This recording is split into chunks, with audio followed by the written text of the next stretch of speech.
और मैं आपसे कहना चाहता हूं ना, आप परमेश्वर के मंदिर है और आपको भयभीत होने की जरूरत नहीं है, आपको डरने की जरूरत नहीं है। दुष्टात्मा आपको छू नहीं सकता है, दुष्टात्मा आप पर प्रभाव नहीं ला सकता है। अगर परमेश्वर का आत्मा आपके अंदर है, दुष्टात्मा वहां पर रह नहीं सकता है। आपको आपके मन को बदलने की जरूरत है, आपको आपके सोच को बदलने की जरूरत है। अगर आप यीशु पर विश्वास करते हैं, अगर आप ये मानते हैं कि यीशु मसीह एकमात्र परमेश्वर है, अगर आपने आपके मुंह से अंगीकार किया है कि यीशु मसीह आप मेरे उद्धार करता हो, अगर आपने आपके हृदय से विश्वास किया है कि यीशु आपका परमेश्वर है, आपके अंदर परमेश्वर के अलावा कोई नहीं रह सकता है, क्योंकि उनको इजाजत नहीं है रहने की। मेरे घर के अंदर मेरा जो घर का मालिक है, वो भी मेरे परमेश्वर से ही वो अंदर आ सकता है। मेरे परमेश्वर के बगैर वो अंदर नहीं आ सकता, क्योंकि जब मैं वहां पर हूं, दूसरा कोई व्यक्ति वहां पर नहीं आ सकता।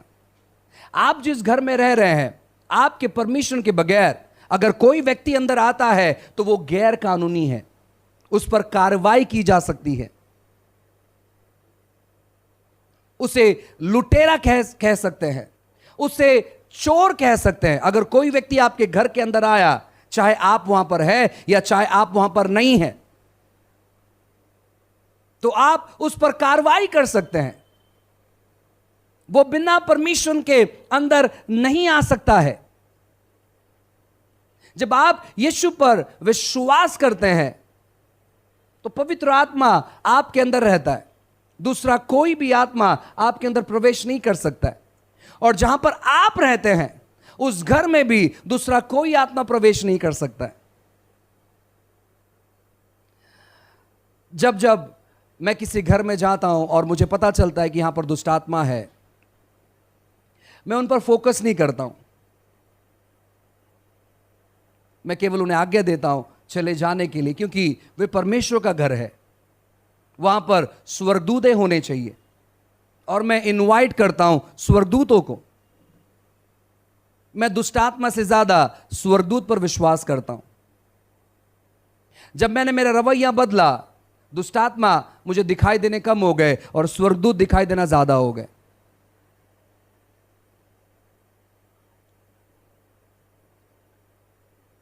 मुझे सपने में सांप नहीं दिखाई देते, मुझे सपने में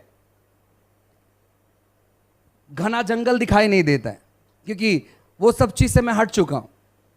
अब मुझे कोई फर्क नहीं पड़ता है, मुझे चाहे वो किंग कोबरा दिखे या घना जंगल दिखे, उनको वहां से हटना है, क्योंकि हम वहां पर पहुंच रहे हैं जहां पर उजियाला आता है, वहां पर से अंधकार को भागना पड़ता है। अंधकार को भगाने के लिए आपको कुछ करने की जरूरत नहीं है, और परमेश्वर ने आपको जगत की ज्योति ठहराया है, परमेश्वर ने आपको प्रकाश ठहराया है। आप जहां पर जाएंगे वहां पर चीजें बदलेगी, मतलब बदलेगी। आपको यह विश्वास करना है, क्योंकि परमेश्वर ने आप पर बहुत ज्यादा अनुग्रह किया हुआ है, परमेश्वर ने आपको धर्मी बनाया हुआ है। जहां भी धार्मिकता जाएगी वहां पर से पाप मिट जाएगा।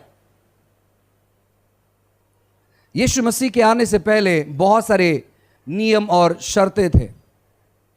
लोग बहुत जल्दी दूषित हो जाते थे, खराब हो जाते थे बहुत जल्दी।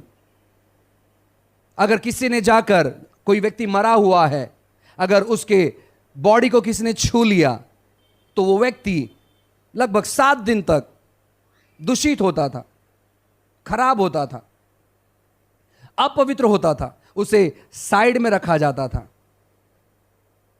यानी वो किसी को छू नहीं सकता है। अगर कोई महिला जिसके शरीर से खून जा रहा है, अगर किसी ने उसे छू लिया तो वो महिला भी पहले से ही दूषित है, ये व्यक्ति भी दूषित हो जाता। वो महिला कहीं बैठी हुई है और बैठकर चली गई, कोई दूसरा व्यक्ति आकर बैठ गया, ये व्यक्ति दूषित हो गया। लेकिन जब यीशु मसीह आए, यीशु मसीह धर्मी थे, यीशु मसीह धार्मिकता को हमेशा पहने रहते थे, यीशु मसीह के ऊपर अनुग्रह हमेशा रहता था। इसीलिए जब वो किसी मौत को छूते थे वो व्यक्ति जिंदगी में बदल जाता था। अगर कोई ऐसी महिला आई जिसके शरीर से खून बह रहा है तो उसको छूने के द्वारा यीशु मसीह दूषित नहीं होते थे, लेकिन वो महिला बदल जाती थी। ये बदलाव है उस व्यक्ति में जो व्यक्ति अनुग्रह पाता है। ये बदलाव है उस व्यक्ति में जो व्यक्ति धर्मी बनाया गया है, और परमेश्वर सेम चीज आपसे अपेक्षा करते हैं। यूहन्ना की किताब में लिखा गया है कि जैसे वह इस पृथ्वी पर चला वैसे हम सब चले, जैसे वो इस पृथ्वी पर था वैसे हम सब हैं। ये कब होगा मालूम है? जब आप ये जानेंगे कि परमेश्वर ने बहुत अद्भुत तौर पर आप पर अनुग्रह बरसाया है। रोमियो की किताब कहता है कि जहां पाप बहुत बढ़ जाता है वहां पर परमेश्वर अपना अनुग्रह उससे भी ज्यादा बढ़ाता है, ताकि पाप नीचे दब जाए, पाप मिट जाए। पाप मानो एक कर्जे के समान है, और यीशु कहते हैं कि जहां पर कर्जा बहुत ज्यादा बढ़ गया, उसने क्या किया मालूम है क्या? उसने अपना जरिया ज्यादा बढ़ा दिया ताकि वो कर्जा वहां से मिट जाए, खत्म हो जाए।